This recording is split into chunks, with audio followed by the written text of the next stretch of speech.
Hello बच्चों, let's read the question. The question is a charged spherical conductor has a surface density of 0.07 coulomb per centimeter square. कोई भी एक charged spherical conductor है जिसकी surface density हमें given है.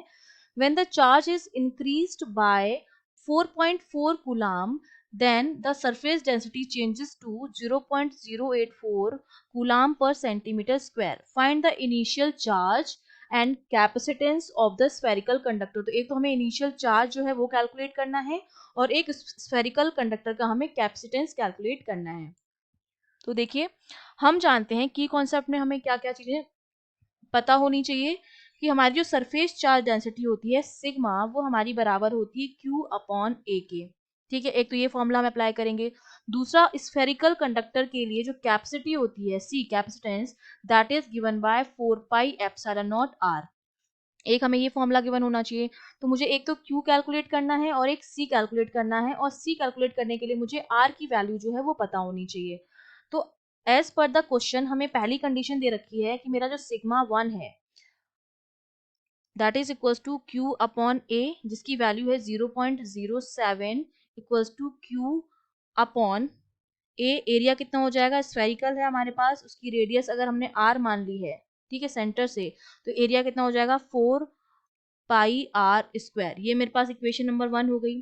फिर जब हमने चार्ज को 4.4 कूलाम से इंक्रीज कर दिया तो मेरी सरफेस चार्ज डेंसिटी कितनी हो गई 0.084. ये सिग्मा 2 हो गया, which is equals to charge को हमने किससे इंक्रीज किया था 4.4 कूलाम से, अपॉन एरिया हमारा कितना हो जाएगा 4 पाई आर स्क्वायर. ये मेरे पास इक्वेशन नंबर 2 हो जाएगी.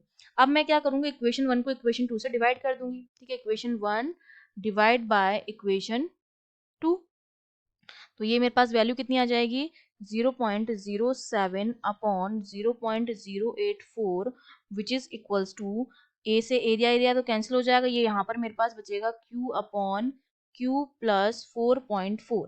क्रॉस मल्टीप्लीकेशन कर देंगे हम, क्रॉस मल्टीप्लाई करेंगे तो ये वैल्यू मेरे पास आ जाएगी, Q की जो वैल्यू आ जाती है वो आ जाती है 22 कूलाम के बराबर. ठीक है, ये मेरे पास Q निकाल लिया मैंने. अब Q की वैल्यू मैं किसी भी एक इक्वेशन में अगर मैं पुट कर दूं तो मेरे पास R की वैल्यू आ जाएगी.